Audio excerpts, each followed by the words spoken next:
안녕하십니까? 국내외 금융교육의 흐름을 반영한 가정과 금융소비자 교육의 미래 방향 탐색이라는 연구 주제로 발표하는 김은정이라고 합니다. 우선 이 연구의 흐름을 보시면 첫 번째 이제 연구의 필요성이 담겨 있는 서론과 그리고 연구 방법론, 그리고 가정과 교육에서의 금융소비자 교육 연구 동향, 그리고 금융소비자 교육의 방향을 설정하는 부분, 그리고 가정과 교육에서의 금융소비자 교육 프로그램 개발, 마지막으로 결론 및 논의로 연구를 진행하였습니다. 우선 4차 산업혁명과 코로나 바이러스 감염병 19의 확산에 따라서 금융과 기술의 결합으로 인한 원격 영상 소비, 그리고 온라인 거래 확산, 비금융회사의 확대, 금융서비스의 기능별 분화라고 하는 양상들이 금융 디지털화를 가속화시키고 있습니다. 이로 인한 문제점은 금융 디지털 문맹에 따라 상품 투자나 대출 사기, 비대면 금융 서비스의 확대로 인한 금융 소비자 문제가 확산되고 소비자들은 철저하게 금융 소비 현상, 소외 현상에 노출되고 또 도출되는 문제들이 생겨났습니다. 그래서 금융 소비자 교육의 필요성이 점차 확대되고 있는데 이러한 것 중에 하나가 금융소비자보호법 시행령 제정안이 입법 예고가 됐습니다. 2020년 10월이고요. 그리고 또 하나는 소비자 정책의 기본 계획이 변화하고 있습니다. 이것은 금융 디지털과 관련된 소비자 보호 측면으로 소비자 정책 기본 계획이 변화되고 있다는 걸 의미합니다. 그리고 이러한 어떤 전체적인 흐름의 변화와 더불어서 금융 소비자 교육에 대한 요구가 점차 증가하고 있다고 생각하시면 될 것 같습니다. 그렇다면 이 연구에서 금융 소비자 교육을 어떤 의미와 그리고 어떤 목표를 가지고 접근을 할 거냐 하면 일단 금융 소비자 교육의 목표는 금융 소비자가 경제 환경에서 소비자로서의 역할을 수행할 때 필요로 하는 지식과 기술을 학습할 수 있도록 교육의 내용, 활동, 경험들을 구성해서 생애 주기에 따른 자원 관리와 합리적인 의사결정을 할 수 있도록 하는 것을 의미합니다. 그래서 이러한 목표를 가지고 금융 소비자 교육의 의미를 도출을 해낸다면 소비자 교육과 금전과 관련한 가계 관리 및 금융자산 운영이나 투자, 소비자 신용 수요 및 금융회사의 신용 공급과 관련한 내용에 중점을 둔 교육을 금융 소비자 교육이라고 할 수 있습니다. 그렇다면 이 각각의 금융 소비자 교육에서 우리가 다루는 개념들을 조금 살펴봐야 될 필요가 있습니다. 우선 금융 역량이라고 하는 것이 무엇이냐? 이것은 금융에 대한 지식, 태도, 행동을 포괄하는 것으로서 합리적인 금융 의사결정과 금융 서비스의 활용 능력을 금융 역량이라고 합니다. 이러한 금융 역량은 금융 교육을 통해서 길러질 수 있는데 OECD와 피사에서는 금융 교육의 핵심을 금융 리터러시를 함양하는 데 있다라고 이야기를 합니다. 그래서 합리적인 금융 의사결정 능력과 금융 서비스의 활용 능력, 그리고 각각의 금융과 관련된 기관과 금융 웰빙의 향상을 위한 효과적인 행동을 할 수 있는 능력과 자신감을 발달시키는 것이 금융교육의 핵심이고 이런 것들이 학교 교육의 필요성을 더 증대시키고 있다고 제시하고 있습니다. 근데 전체적으로 금융교육이 필요하고 금융 역량을 기르기 위한 금융교육이 필요하다고 이야기하나 금융 소비자 교육을 실질적으로 학교 현장에서 하기가 어려운 부분은 수업 시수 확보에 어려움이 있다던가 그리고 교사의 전문성이 부족하다던가 그리고 교육 내용 및 매체의 지원이 부족하기 때문이라고 이야기를 합니다. 우선 가정과 교육에서 본 연구에서 가장 관심이 있는 가정과 교육에서 금융교육은 여러 연구들에서 학교 교육에서 금융교육의 주축 효과가 가정과 교육이라고 이야기를 하고 있습니다. 그렇지만 가정과 교육에서는 주로 금융 소비자 교육에 초점을 둔 금융교육을 다루고 있고요. 이러한 금융교육은 마찬가지로 금융소비자 교육의 현황에서 나타난 이런 문제들이 고스란히 반영돼서 여전히 금융소비자 교육은 활발하게 이루어지지 않고 있다는 측면이 있습니다. 그리고 이런 어떤 연구의 필요성 때문에 연구 문제를 상정을 할 때, 우선은 청소년 금융 소비자 교육이 필요하다. 이것은 즉 학교 기관을 통한 교육, 그리고 학교 기관에서 실과 기술적 가정 교과를 통한 교육, 그리고 지금은 예전의 금융 환경하고는 많이 달라 있기 때문에 교권의 금융 환경의 변화를 반영한 내용으로 청소년 금융 소비자 교육이 필요하다라는 걸 의미합니다. 그리고 또 하나는 금융교육 표준안이 2010년도에 초중고 금융교육 표준안이 만들어졌었는데 현 시대가 굉장히 많이 바뀌고 있어가지고 2020년도에 개정 연구가 이루어졌습니다. 이 개정 연구에는 디지털 금융이라든가 금융 소비자 보호 내용이 추가되어야 될 필요성을 제시하고 있습니다. 그래서 이것들이 고스란히 가정과 교육에서 금융 소비자 교육의 방향으로 제시될 수 있을 거라고 봅니다. 따라서 이 본 연구의 문제는 국내 기관에서 제시하고 있는 금융 소비자 교육의 내용은 어떠한가를 비교 분석하는 것이 우선합니다. 그리고 가정과 교육에서 적용할 수 있는 금융 소비자 교육 프로그램, 교육 과정에서의 프로그램은 어떠해야 하는지에 대해서 제시하고자 합니다. 그래서 연구 방법으로는 우선 국제기관을 비교하면서 금융소비자 교육 관련 문헌 연구를 진행을 하고자 하고요.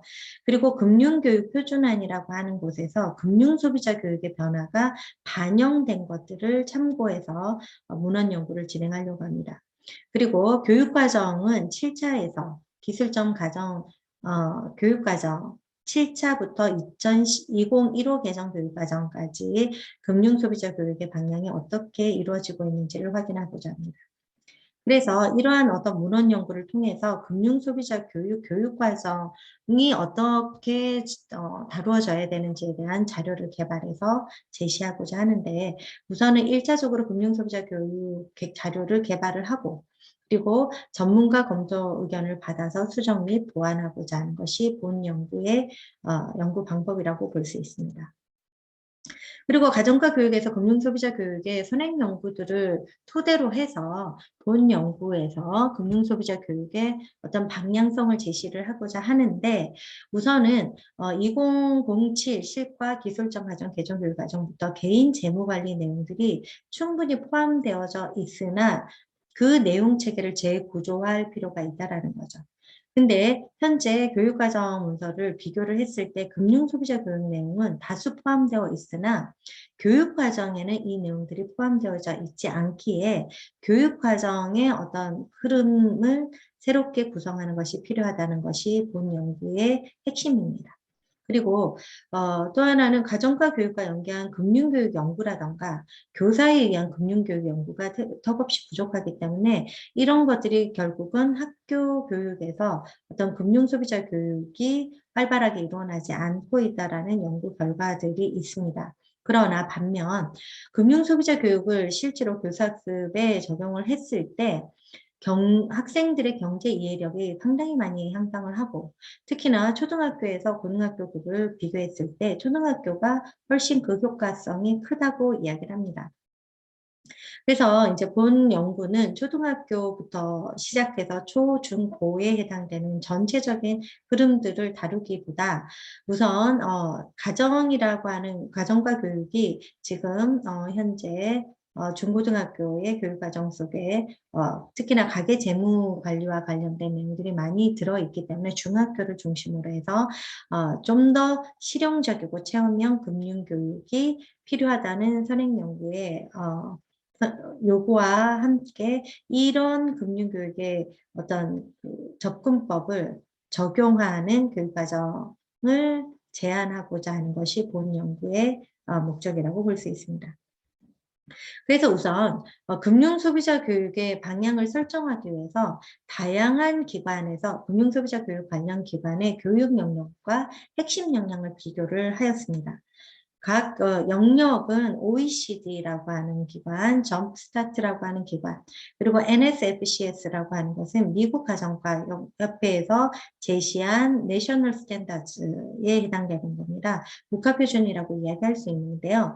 여기에서 각각의 공통된 주제들을 찾아보고자 했습니다. 그래서 모든 내용들은 연구자가 모두 번역을 해서 각 내용들을 기술을 했는데 영역에 있어서는 모든 어떤 나누어지는 것이 큰 카테고리에서는 유사한 형태를 띠고 있다라고 볼 수 있습니다. 그러나 점프 스타트에서는 전체적인 어떤 흐름 속에 맨 마지막에 금융 의사 결정을 넣어서 최종적으로 가장 중요한 어떤 소비자로서 최종적으로 해야 되는 것은 본인 스스로 금융에 관련된 의사결정을 내려야 된다는 걸 제시를 했다라고 이야기를 합니다. 그리고 미국 가정학계에서는 소비자와 가족 자원 교육이랑 소비자 진로 교육이라고 하는 형태로 나누어서 각각의 어떤 내용 요소들이 유사하게 제시를 하고 있습니다. 그래서 이 영역들 중에서 나중에 이 프로그램을 제가 개발을 했을 때 이 내용 요소들을 전부 융합을 해서 제시를 하고자 했습니다. 그리고 핵심 역량을 가지고 제시를 했을 때 OECD와 점프스타트와 NSFCS에서는 좀 차이가 납니다. OECD는 모든 내용 요소들을 제시를 했다면 점프스타트와 NSFCS에서는 어떤 기능적인 측면, 스킬즈에 해당되는 내용으로 어떤 동사형으로 제시했다는 것이 특징이라고 볼 수 있습니다. 그래서 이 중에서 본 연구에서 가장 관심 있어 하는 것, 그리고 각각의 내용 요소에서 가장 연구자가 가장 중요하게 여기는 금융 의사결정을 토대로 해서 가정과 교육 과정의 금융 소비자 교육의 어떤 접근을 어떻게 접근할 것인가에 대해서 제시를 하려고 하고, 그리고 핵심 역량을 제안할 때도 어떤 동사형으로 제시하는 것에 초점을 맞추려고 합니다.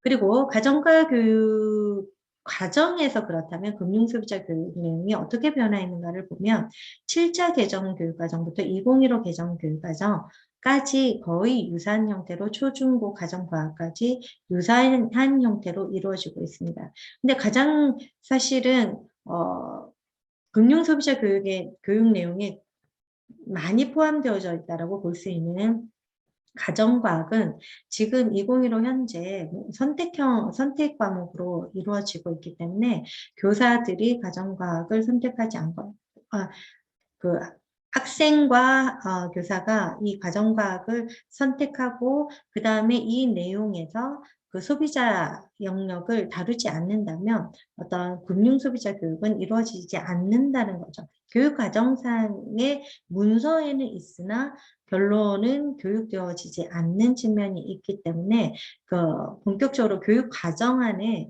이 내용들을 보다 꼼꼼하게 제시할 필요가 있다는 걸 의미합니다. 그래서 본 연구에서는 가정과 교육 과정에서 금융소비자 교육 프로그램을 개발을 할 때 각 어떤 점프 스타트에서 아까 말씀드렸던 금융의사결정이라고 하는 영역과 그리고 우리나라에서 생애 주기에 따른 금융소비자 교육을 제시할 때 기획재정부와 KDI에서 제시하고 있는 청소년기 영역에서의 핵심 역량과 핵심 내용을 추출을 하였습니다. 그리고 금융교육표준 안에서 2020 개정에 따른 금융교육표준 안에서 금융과 의사결정 내용에서 핵심 역량으로서 금융 역량을 도출하였고, 그리고 미국 가정학계에서 제시한 소비자 가족 자원 교육에서 핵심 역량을 도출하고 핵심 내용을 여기에 포함시켰다라고 보시면 됩니다. 그리고 가정과 교육 과정에서 영역으로서 자원관리와 자립이라고 하는 영역과 연계선상에서 실전적 문제 해결과 생활 자립이라고 하는 핵심 역량을 도출하고 여기에서 지금 현재 핵심 내용이 무엇인지를 확인한 다음에 이 내용을 토대로 해서 수업 과정안을 짜는 것이 옳겠다라고 생각해서 프로그램을 개발하였습니다. 그래서 1차 설계안으로는 교육 목표와 핵심 역량, 핵심 내용, 핵심 성취 기준, 교수학습 방법 및 평가 유의 사항에 해당되는 설계안을 제시를 했습니다. 이 어떤 설계안은 교육 과정에서의 그 설계안을 구성을 했다는 측면에서 의의가 있는데요. 그 내용에 있어서 지금 현재 소비자들이 재무적 안정 유지와 자연의 효율적 관리를 위해서 필요한 지식, 능력, 그리고 생애 주기별 핵심 금융 역량을 강화하는 것이 교육 목표라고 할 수 있습니다. 그래서 핵심 역량으로는 금융 소비자 역량과 금융 소비 생활 자립 역량이라고 하는 것들을 우선 설정을 했고, 그리고 핵심 내용으로는 금융 소비자 의사결정과 전생에 걸친 합리적 금융 소비, 그리고 금융 소비자 의사결정의 권리와 책임이라고 하는 핵심 내용을 토대로 해서 핵심 성취 기준을 각각 어떤 위계를 가지고 제시를 하였습니다. 제시할 수 있다, 분석할 수 있다, 실천할 수 있다라는 걸로 핵심 성취 기준을 나열을 했습니다. 이걸 통해서 강의식과 제한된 시뮬레이션을 통해서 학생 스스로 금융 소비자 의사결정을 할 수 있도록 교수학습 방법을 제시를 하고, 여기 안에서 핵심 성취 기준과 연계해서 교수학습 방법에 적용하면서 가정과 교육에서 주관하는 개인 가정 사회의 맥락을 고려하도록 지도하는 걸 제안했습니다. 그리고 평가의 유의사항으로는 교사학습 방법과 연계해서 이 교사학습 방법에 따른 평가안을 제시를 하고, 그리고 이 안에서 금융소비자 의사결정의 권리와 책임에 대한 분석을 통해서 실생활에서 실천할 수 있는지 평가한다는 측면이 핵심 성취 기준을 포함하여서 평가 유의사항을 제시하였습니다. 이 내용을 토대로 해서 전문가 6인의 의견을 물었습니다. 이렇게 교육과정 문서가 어떤 교육 목표부터 시작해서 평가 유의 사항에 이르기까지 제대로 학교 현장에서 적용할 수 있는지에 대해서 문의를 했습니다. 이 전문가는 총 가정과 교사로서 10년 이상, 그리고 중학교, 고등학교에서 석사 이상의 어떤 교사들을 중심으로 해서 의견을 받아들였고, 이들이 제시한 어떤 교육 목표에서의 좀 차이점, 그리고 핵심 역량에서 좀 더 보완해야 되는 점, 그리고 핵심 내용이 어떤 금융소비자 의사결정이라고 하는 것이 어떤 좀 더 부각되도록 하자는 것, 그리고 핵심 성취 기준에 대해서 보다 추가 설명이 필요하다는 내용이 있었습니다. 그리고 교사학습 방법에 있어서 낯선 어떤 교사학습 방법을 사용했을 때는 이 내용들에 대해서 보다 구체적인 설명이 필요하다는 것을 이야기했습니다. 그리고 이거와 연계해서 평가 유의사항이라고 하는 것을 교사학습 방법과 연계해서 좀 더 구체할 필요가 있다는 전문가 의견이 있었습니다. 그리고 또 하나 전문가 의견들은 현장에서 이러한 교사학습 과정, 교육 과정, 그러니까 금융소비자 교육 과정이 구축이 되고 이것을 교사학습 자료로 개발을 하고 적용을 한다면 현장 실현 가능성은 매우 높다라고 제시를 하고 있고, 그리고 현대 디지털 사회가 되면서 블렌디드 러닝을 하면서 좀 더 적용할 수 있는 어떤 내용들이 포함되었으면 좋겠다라고 하는 내용이 있었습니다. 특히나